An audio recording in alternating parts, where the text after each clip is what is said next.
Salatullah salamullah ala taha rasulillah.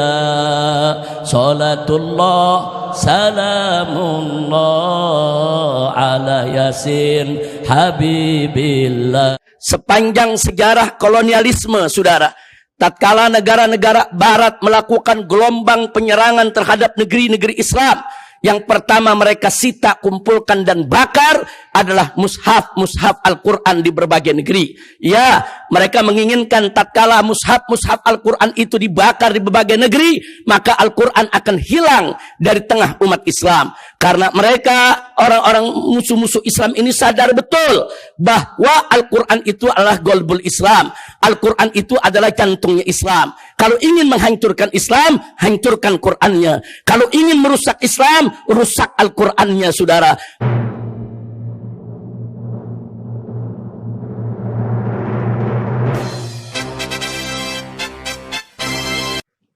Assalamualaikum warahmatullahi wabarakatuh.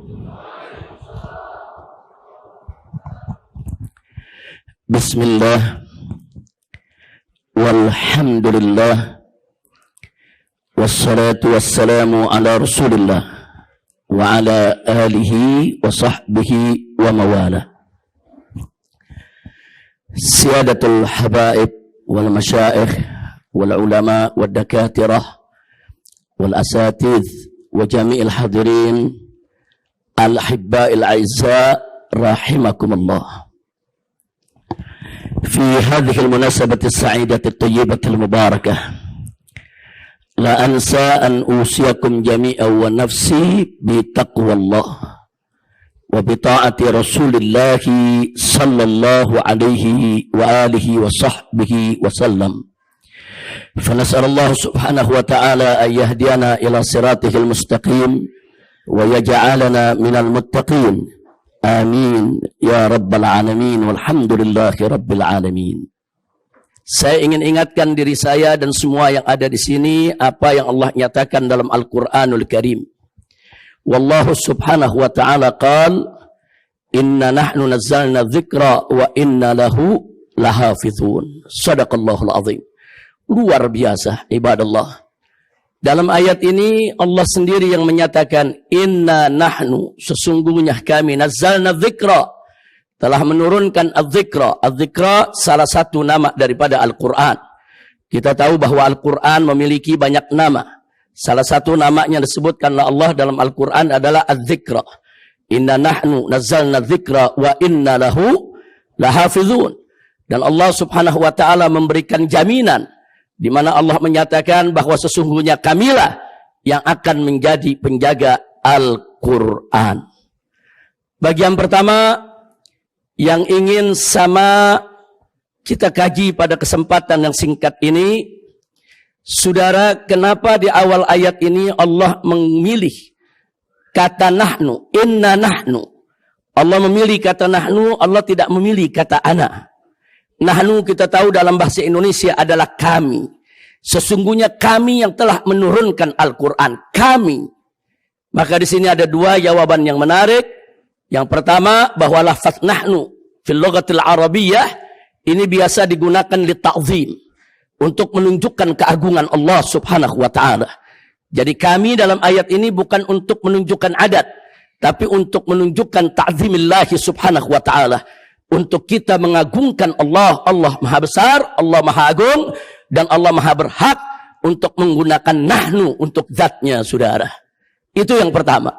Tapi ada rahasia lain kedua yang juga perlu kita sama-sama menghayatinya, saudara. Kalau Allah subhanahu wa ta'ala sudah menyatakan nahnu, ada isyarat. Berarti di sana ada unsur lain yang Allah libatkan. Baik dalam penurunan Al-Quran maupun di dalam penjagaan Al-Quran. Di dalam menurunkan Al-Quran, unsur lain yang Allah libatkan pertama adalah malaikat Jibril alaihissalam, yang Allah libatkan, Allah tugaskan untuk melakukan proses pewahyuan kepada Nabi kita Sayyiduna Muhammad sallallahu alaihi wa alihi wa sahbihi wasallam. Nah, kemudian nggak sampai di situ. Kemudian Nabi alaihissalatu wassalam setelah menerima proses pewahyuan Al-Quranul Karim, beliau sampaikan kepada para sahabatnya yang mulia radhiyallahu anhum. Di mana kemudian para sahabatnya menyampaikan ke tabi'in, tabi'in menyampaikan ke tabi'in, dan seterusnya sampai ke zaman kita sekarang ini. Jadi bagaimana Allah menurunkan Al-Quran kepada kita melalui proses pewahyuan, melalui malaikat Jibril kepada Nabi.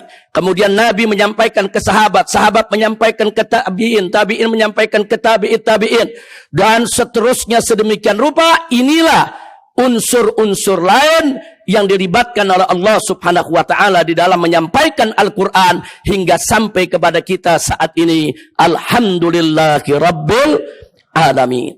Nah, bagian berikutnya adalah ternyata dilibatkan oleh Allah subhanahu wa ta'ala ini bukan hanya dalam soal penurunan Al-Quran.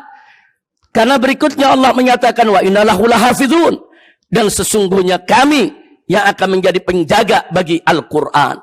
Nah, di dalam menjaga Al-Quran pun Allah subhanahu wa ta'ala juga menggunakan kata inna.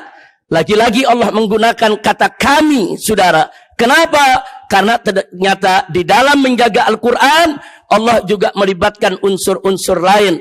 Allah pilih, Allah berikan tugas kepada mereka untuk menjaga Al-Quran. Nah, siapa di antara yang dipilih oleh Allah untuk menjaga Al-Quran? Al-Huffaz. Mereka-mereka yang menghafal Al-Quranul Karim. Jadi orang-orang yang dipilih oleh Allah, saudara, di seluruh dunia ini Allah anugerahkan kepada mereka hafalan Al-Quranul Karim. Berarti mereka dipilih oleh Allah ikut menjadi penjaga Al-Quran. Subhanallah. Jadi perlu kita ketahui bahwa Al-Quran sejak awal dari zaman Nabi alaihi salatu wassalam sampai hari ini mahfuzun fi suduril muslimin. Mahfuzun fi sudur, bukan mahfuzun fi sutur, saudara. Jadi Al-Quran bukan hanya yaitu tersimpan di balik lembaran-lembaran mushaf, saudara. Tapi yang lebih utama lagi adalah Al-Quran disimpan oleh Allah di dada-dada orang yang beriman. Makanya mari kita lihat sepanjang sejarah kolonialisme, saudara. Tatkala negara-negara barat melakukan gelombang penyerangan terhadap negeri-negeri Islam, yang pertama mereka sita, kumpulkan dan bakar adalah mushaf Al-Quran di berbagai negeri. Ya, mereka menginginkan tatkala mushaf Al-Quran itu dibakar di berbagai negeri, maka Al-Quran akan hilang dari tengah umat Islam. Karena mereka, orang-orang musuh-musuh Islam ini sadar betul bahwa Al-Quran itu adalah golbul Islam. Al-Quran itu adalah jantungnya Islam. Kalau ingin menghancurkan Islam, hancurkan Qurannya. Kalau ingin merusak Islam, rusak Al-Qurannya, saudara. Maka itu di benak mereka, mereka pikir dengan membakar Al-Quran, memusnahkan mushaf Al-Quran di berbagai negeri yang mereka lakukan gelombang serangan habis-habisan. Mereka pikir dengan itu Al-Quran akan hilang dari tengah-tengah umat Islam, saudara. Mereka tidak tahu kalau Al-Quran itu disimpan oleh Allah bukan hanya fis sutur, tapi Allah simpan fis sudur, fis suduril mu'minin. Allah simpan di dada, di jiwa daripada orang-orang yang beriman.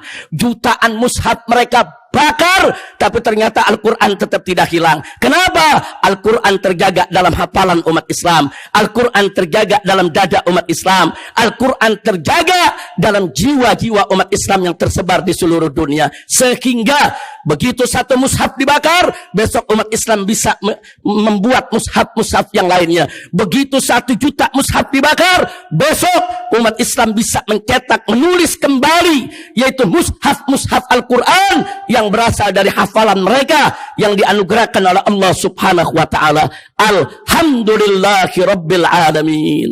Jadi kita nggak usah khawatir, Al-Quran ini, saudara, sampai hari kiamat akan tetap dijaga oleh Allah. Itulah salah satu mukjizat Al-Quran, yaitu mukjizat abadi. Mukjizat abadi. Kenapa kita katakan mukjizat abadi, saudara?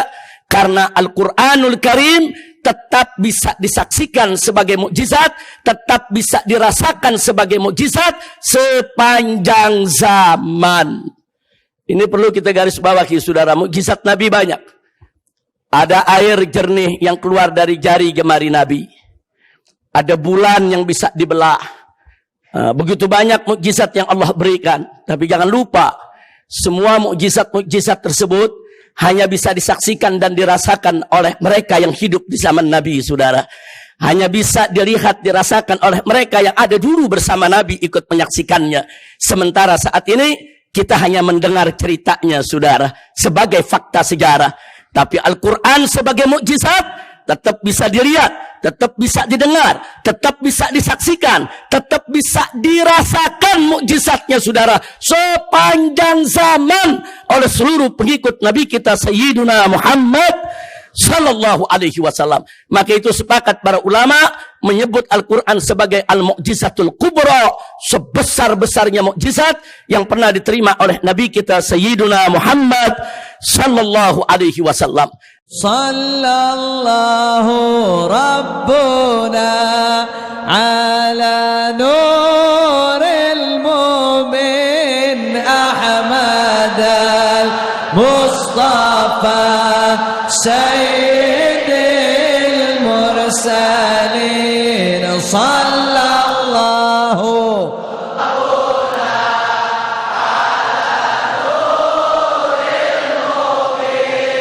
Ahmad al-Mustafa